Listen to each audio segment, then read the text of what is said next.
Assalamualaikum warahmatullahi wabarakatuh. Nama saya Revi Oktianiza, NPM 200303137. Di sini saya akan menyampaikan materi tentang hardware, yaitu untuk memenuhi tugas teknologi informasi dan komunikasi. Baiklah, di sini saya akan menjelaskan beberapa slide yang akan saya tampilkan.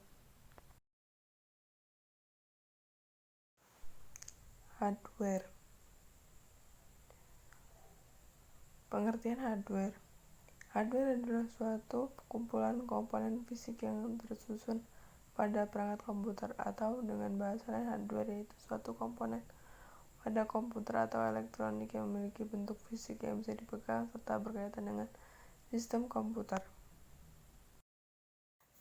Berikutnya fungsi hardware. Yang pertama, mengolah data atau informasi. Yang kedua, menerima output. Yang ketiga, memberi output. Yang keempat, menyimpan informasi ataupun data. Selanjutnya, cara kerja hardware. Hardware ini bisa bekerja sesuai dengan perintah yang telah ditentukan padanya, atau istilah ini bisa disebut dengan instruction set. Dengan adanya suatu perintah yang bisa untuk dimengerti oleh hardware ini, maka hardware bisa melakukan berbagai kegiatan yang sudah ditentukan oleh pemberi perintah. Selanjutnya, jenis-jenis hardware. Yang pertama, ada perangkat input.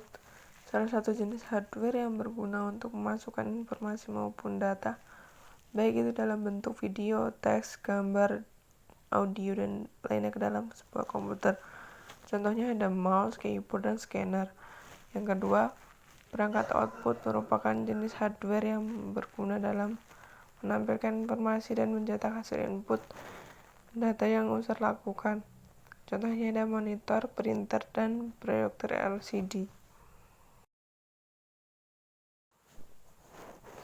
Yang ketiga, ada perangkat proses. Jenis perangkat berkeras yang satu ini dapat berguna dalam mengolah data sekaligus menjalankan proses yang ada pada sistem komputer.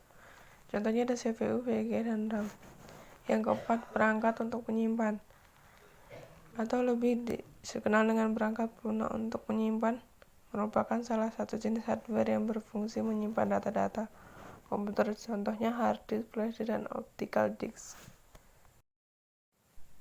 Selanjutnya, ciri-ciri hardware. Yang pertama, ada dapat dilihat kasat mata. Yang kedua, dapat disentuh dengan tangan. Yang ketiga, mempunyai bentuk fisik.